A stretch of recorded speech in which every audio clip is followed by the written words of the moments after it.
కాంగ్రెస్ అధికారంలోకి వచ్చిన మరుసటి రోజు నుంచే బీఆర్ఎస్ నేతలు అక్కసు వెళ్లగక్కుతున్నారని మండిపడ్డారు మంత్రి సీతక్క.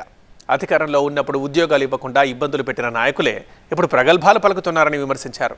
జాబ్ క్యాలెండర్ విడుదల చేస్తే తట్టుకోలేకపోతున్నారన్నారు. రుణమాఫీ చేస్తుంటే జీర్ణించుకోలేకపోతున్నారని మండిపడ్డారు. కేవలం ప్రభుత్వాన్ని బదనాం చేయడమే లక్ష్యంగా బీఆర్ఎస్ నేతలు వ్యవహరిస్తున్నారని అన్నారు సీతక్క.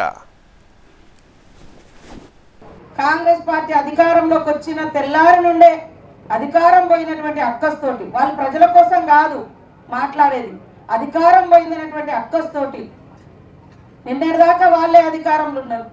10 ఏళ్ళు తెలంగాణ ఉద్యమంలో యువతనంతా ఉపయోగించుకున్నారు. ఇంటికో ఉద్యోగం అని చెప్పిండ్రు, ఉద్యోగమే ఒక ఉద్యోగం కోసమే తెలంగాణ ఉద్యమం అని చెప్పిండ్రు.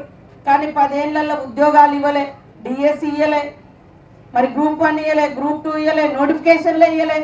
ఇచ్చిన నోటిఫికేషన్లు కూడా లీక్ అయి క్యాన్సల్ అయి రోజుల తరబడి సంవత్సరాల తరబడి మన పిల్లలు కోచింగ్ సెంటర్లలో దింపుకున్నటువంటి పార్టీ అలా కొలువుల కోసం మేము ధర్నాలు అంటున్నాం. నిన్న జాబ్ క్యాలెండర్ కూడా రిలీజ్ చేసినాం.